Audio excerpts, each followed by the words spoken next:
नमस्कार साथियों, स्वागत है आपका हमारे YouTube चैनल में। आप छत्तीसगढ़ की किस जगह से हमारे समाचार सुन रहे हैं, कृपया कमेंट बॉक्स में लिखकर हमें जरूर बताएं। रायपुर से प्रस्तुत हैं छत्तीसगढ़ के प्रादेशिक समाचारों के साथ मैं रजनी शुक्ला। पहले मुख्य समाचार। प्रदेश में आज मनाया जाएगा राष्ट्रीय फाइलेरिया दिवस। फाइलेरिया प्रभावित जिलों में चलाया जाएगा सामूहिक दवा सेवन कार्यक्रम। भानु प्रतापपुर विधानसभा उपचुनाव के लिए नामांकन पत्र भरने का सिलसिला हुआ शुरू। प्रदेश में अब विद्यार्थियों को स्थायी जाति प्रमाण पत्र जारी किए जाएंगे, जो एक दस्तावेज की तरह होंगे। बिलासपुर रेल मंडल के तहत जयराम नगर और लटिया स्टेशनों में नॉन इंटरलॉकिंग कार्य की वजह से 11 से 16 नवंबर तक 29 रेलगाड़ियों का परिचालन प्रभावित होगा। और बिलासपुर में आज भाजपा महिला मोर्चा द्वारा महतारी हुंकार रैली का आयोजन किया जाएगा। केंद्रीय मंत्री स्मृति ईरानी रैली को करेंगी संबोधित। अब समाचार विस्तार से। फाइलेरिया जैसी गंभीर बीमारी के प्रति समुदाय को जागरूक करने के लिए और लोगों को इस बीमारी से सुरक्षित रखने के लिए पूरे देश में 11 नवंबर को राष्ट्रीय फाइलेरिया दिवस मनाया जा रहा है। फाइलेरिया मच्छर के काटने से होने वाला संक्रामक रोग है। इससे बचाव के लिए सरकार द्वारा लोगों को मुफ्त में दवा दी जा रही है। फाइलेरिया मुक्ति अभियान में मितानिन आंगनवाड़ी एवं प्रशिक्षित वॉलेंटियर को लगाया गया है, जो घर घर जाकर 2 वर्ष के ऊपर के सभी लोगों को दवा की खुराक देंगे। छत्तीसगढ़ सरकार ने राष्ट्रीय फाइलेरिया उन्मूलन कार्यक्रम के अंतर्गत प्रदेश के 3 जिलों रायपुर और बालोदाबाजार भाटापारा में आगामी 12 दिसंबर से 18 दिसंबर तक सामूहिक दवा सेवन कार्यक्रम शुरू करने का निर्णय लिया है। भानु प्रतापपुर विधानसभा उपचुनाव के लिए नामांकन पत्र भरने का सिलसिला शुरू हो गया है। उम्मीदवार 17 नवंबर तक नामांकन भर सकते हैं। नामांकन पत्रों की जांच 18 नवंबर को होगी। वहीं नाम वापसी की अंतिम तिथि 21 नवंबर निर्धारित की गई है। इस उपचुनाव के लिए 5 दिसंबर को वोट डाले जाएंगे। मतगणना और चुनाव परिणाम की घोषणा 8 दिसंबर को होगी। मुख्य निर्वाचन पदाधिकारी कार्यालय से जारी निर्देश के अनुसार अगर किसी उम्मीदवार के खिलाफ कोई अपराध दर्ज है तो उसे मतदान के 2 दिन पहले प्रचार माध्यमों के जरिए विज्ञापन देकर इस बात की जानकारी देनी होगी। यदि वह व्यक्ति किसी पार्टी से जुड़ा हुआ है तो सोशल मीडिया के जरिए भी इसे जाहिर करना जरूरी होगा। इसके साथ ही ऑनलाइन आवेदन भरने के बाद इसकी हार्ड कॉपी आयोग के कार्यालय में जमा करना होगा। उम्मीदवारों को अपना बैंक अकाउंट अलग से खोलना होगा, जिसमें निर्वाचन व्यय की सीमा 40 लाख रुपए तय की गई थी। पूर्व में यह राशि 25 लाख रुपए थी। प्रदेश में अब विद्यार्थियों को स्थायी जाति प्रमाण पत्र जारी किए जाएंगे, जो एक दस्तावेज की तरह होंगे। अब तक हर साल विद्यार्थियों को जाति प्रमाण पत्र बनवाकर स्कूलों में जमा करना होता था। इस संबंध में सामान्य प्रशासन विभाग ने सभी कलेक्टरों को परिपत्र जारी किया है। परिपत्र में स्पष्ट किया गया है कि स्थायी जाति प्रमाण पत्र की मान्यता सीमित नहीं होगी। जाति प्रमाण पत्र गुम जाने की स्थिति में प्राधिकृत अधिकारी इसकी डुप्लीकेट कॉपी जारी कर सकेंगे। आदिवासी आरक्षण के संबंध में चर्चा करने के लिए छत्तीसगढ़ की पंचम विधानसभा का 15वां सत्र 1 और 2 दिसंबर को बुलाया जाएगा। इस दौरान कुल 2 बैठकें होंगी। इस संबंध में विधानसभा सचिवालय ने अधिसूचना जारी कर दी है। गौरतलब है कि मुख्यमंत्री भूपेश बघेल ने आरक्षण के मुद्दे पर चर्चा के लिए विधानसभा का 2 दिवसीय विशेष सत्र बुलाने का प्रस्ताव विधानसभा अध्यक्ष के पास भेजा था, जिसे फिर राज्यपाल अनुसुईया उइके के पास भेजा गया। राज्यपाल ने इस विशेष सत्र के प्रस्ताव को अपनी मंजूरी दे दी है। प्रदेश के सभी मतदान केंद्रों में एकीकृत मतदाता सूची के प्रकाशन के साथ ही विशेष संक्षिप्त पुनरीक्षण का काम शुरू हो गया है।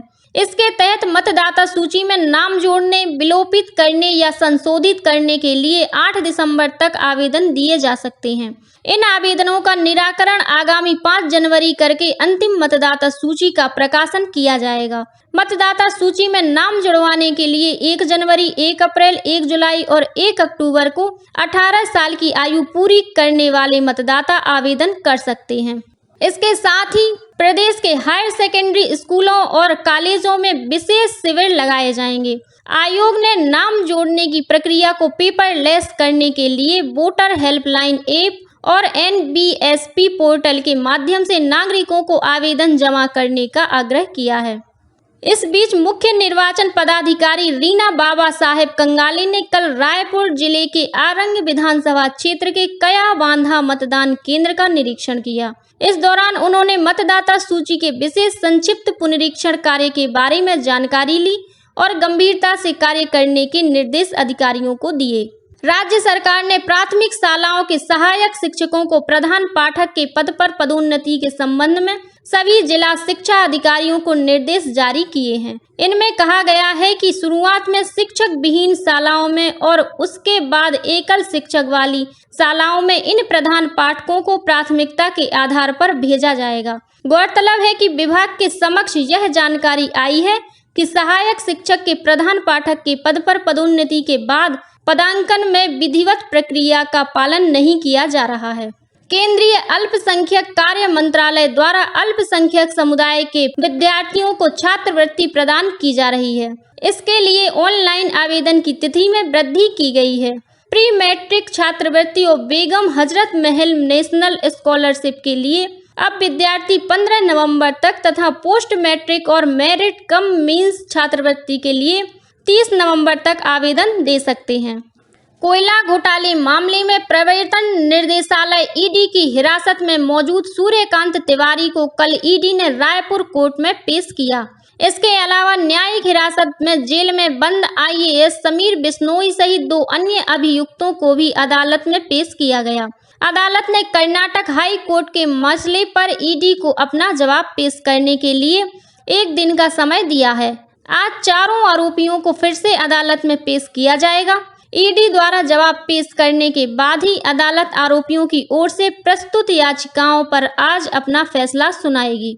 दक्षिण पूर्व मध्य रेलवे के बिलासपुर मंडल के अंतर्गत जयराम नगर और लटिया स्टेशनों में नॉन इंटरलॉकिंग कार्य की वजह से 11 से 16 नवंबर तक 29 रेलगाड़ियों का परिचालन प्रभावित होगा। मिली जानकारी के अनुसार 20 रेलगाड़ियों को रद्द किया जा रहा है, वहीं 9 रेलगाड़ियां परिवर्तन मार्ग से चलेंगी। बिलासपुर में आज भारतीय जनता पार्टी महिला मोर्चा द्वारा महतारी हुंकार रैली का आयोजन किया जाएगा। इस रैली में शामिल होने के लिए प्रदेश भर से महिला मोर्चे की सदस्य बिलासपुर पहुंचेंगी। इसमें शामिल होने केंद्रीय मंत्री स्मृति ईरानी आज सुबह 8 बजे रायपुर विमानतल पहुंचेंगी। यहां से वे बिलासपुर के लिए रवाना होंगी। श्रीमती ईरानी पटेल मैदान जगमल चौक से महतारी हुंकार रैली का नेतृत्व करेंगी और नेहरू चौक में सभा को संबोधित करेंगी। इस बीच भाजपा की प्रदेश प्रवक्ता रंजना साहू और महिला मोर्चा की प्रदेश अध्यक्ष शालिनी राजपूत ने एक बयान में आरोप लगाया है कि राज्य सरकार ने महिलाओं से शराबबंदी का वायदा किया था और वह इस वायदे से मुकर गई हैं। उन्होंने कहा कि कांग्रेस शासनकाल में प्रदेश में महिलाओं के खिलाफ दुष्कर्म की घटनाएं बढ़ी हैं। इन्हीं सब मुद्दों को लेकर भाजपा महिला मोर्चा महतारी हुंकार रैली का आयोजन कर रही है। दुर्ग जिले में स्थित चंदूलाल चंद्राकर स्मृति चिकित्सा महाविद्यालय को मेडिकल काउंसिल ऑफ इंडिया से मान्यता मिलने के बाद यहां दाखिले की प्रक्रिया शुरू हो गई है। फिलहाल यहां 150 सीटों पर छात्रों को प्रवेश दिया जाएगा। इस कॉलेज को मिलाकर अब छत्तीसगढ़ में 10 मेडिकल कॉलेज हो गए हैं, जिनमें MBBS प्रथम वर्ष के लिए 1270 सीटें हो गई हैं।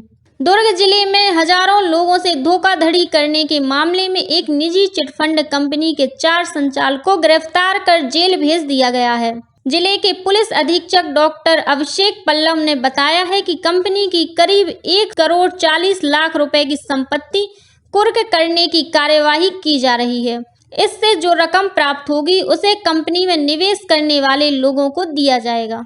युवाओं को सांस्कृतिक गतिविधियों से जोड़ने और उनकी प्रतिभा को निखारने के उद्देश्य से 15 नवंबर से लेकर 14 जनवरी तक प्रदेश में 4 विभिन्न स्तरों पर युवा उत्सव का आयोजन किया जाएगा। विकासखंड युवा उत्सव का आयोजन 15 नवंबर तक, वहीं जिला स्तरीय युवा उत्सव 16 नवंबर से 10 दिसंबर तक। उसके बाद संभाग स्तरीय युवा उत्सव का आयोजन 11 दिसंबर से 31 दिसंबर तक होगा। अंत में राज्य स्तरीय युवा उत्सव का आयोजन 12 से 14 जनवरी तक किया जाएगा। यह युवा उत्सव 2 आयु वर्ग में होगा। पहला आयु वर्ग 15 से 40 वर्ष और दूसरा आयु वर्ग 40 वर्ष से अधिक का होगा। इस युवा उत्सव के तहत लोक नृत्य, लोकगीत, नाटक, शास्त्रीय गायन, वादन जैसी 18 विभिन्न विधाओं में प्रतियोगिताएं होंगी। देश में लाख उत्पादन में आई गिरावट के कारण कुसुमी लाख की बाजार दर में 300 रुपए से लेकर 900 रुपए प्रति किलोग्राम तक की बढ़ोतरी हुई है। इसे देखते हुए छत्तीसगढ़ में लाख खेती की ओर किसानों का रुझान बढ़ रहा है। राज्य सरकार ने भी किसानों को बिना किसी ब्याज के लाख फसल के लिए ऋण देने का निर्णय लिया है। यह कार्य करीब 200 वन धन मित्रों के माध्यम से किया जा रहा है। वैज्ञानिक पद्धति से लाख पालन करने का प्रशिक्षण देने के लिए राज्य लघु वनोपज संघ द्वारा कांकेर में प्रशिक्षण केंद्र भी खोला गया है। विशेषज्ञों के अनुसार लाख उत्पादन में किसानों को एक कुसुम वृक्ष से प्रतिवर्ष करीब 6,400 रुपए, वहीं बेर के एक वृक्ष से 1,215 रुपए और पलाश के एक वृक्ष से प्रतिवर्ष 545 रुपए का लाभ हो सकता है। और अब कुछ अन्य खबरें संक्षेप में। मुख्यमंत्री भूपेश बघेल ने भारतीय स्वतंत्रता संग्राम सेनानी और देश के प्रथम शिक्षा मंत्री मौलाना अबुल कलाम आजाद की जयंती पर उन्हें नमन किया है। श्री बघेल ने कहा कि आजाद भारत में स्कूल, कॉलेज, विश्वविद्यालय की स्थापना के साथ शिक्षा व्यवस्था के सुधार में मौलाना अबुल कलाम आजाद जी का बड़ा योगदान रहा है। उनकी याद और सम्मान में उनके जन्मदिन 11 नवंबर को राष्ट्रीय शिक्षा दिवस के रूप में मनाया जाता है। प्रधानमंत्री ग्राम सड़क योजना के निर्माणाधीन कार्यों की गुणवत्ता परीक्षण के लिए राष्ट्रीय गुणवत्ता समीक्षक इसी महीने प्रदेश के 10 जिलों के दौरे पर आ रहे हैं। छत्तीसगढ़ योग आयोग के अध्यक्ष ज्ञानेश शर्मा ने रायपुर के नरैया तालाब गार्डन में प्रदेश के 20वें निःशुल्क योगाभ्यास केंद्र का शुभारंभ किया। 5 अपात्र व्यक्तियों को नियम विरुद्ध अनुकंपा नियुक्ति देने के मामले में राज्य सरकार ने जांजगीर चांपा के तत्कालीन जिला शिक्षा अधिकारी को निलंबित कर दिया है। रायपुर शहर में स्थित एक व्यावसायिक प्रतिष्ठान में कल लिफ्ट की चपेट में आने से एक व्यक्ति की मौत हो गई।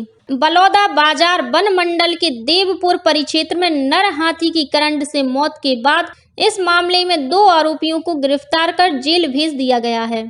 जांजगीर चांपा जिले के गुरुड़कला गांव में सोना नदी में करंट लगाकर मछली पकड़ रहे एक युवक की मौत हो गई। इस मामले में पुलिस ने 4 युवकों को गिरफ्तार किया है। जांजगीर चांपा जिले के करनौद गांव में कैप्सूल वाहन और ट्रक के बीच भिड़ंत होने से ट्रक चालक और परिचालक घायल हो गए। इसी जिले में बिर्रा थाना के पास एक स्कूल बस अनियंत्रित होकर खेत में उतर गई। इस हादसे में 12 बच्चों को मामूली चोटें आई हैं। और पुडुचेरी में आगामी 10 से 18 दिसंबर तक राष्ट्रीय शतरंज स्पर्धा आयोजित की जाएगी। इसमें छत्तीसगढ़ की जूनियर शतरंज टीम भी शामिल होगी। इसके लिए खिलाड़ियों का चयन आगामी 12 और 13 नवंबर को मुंगेली में किया जाएगा। इसी के साथ छत्तीसगढ़ के समाचारों का ये बुलेटिन समाप्त हुआ। नमस्कार।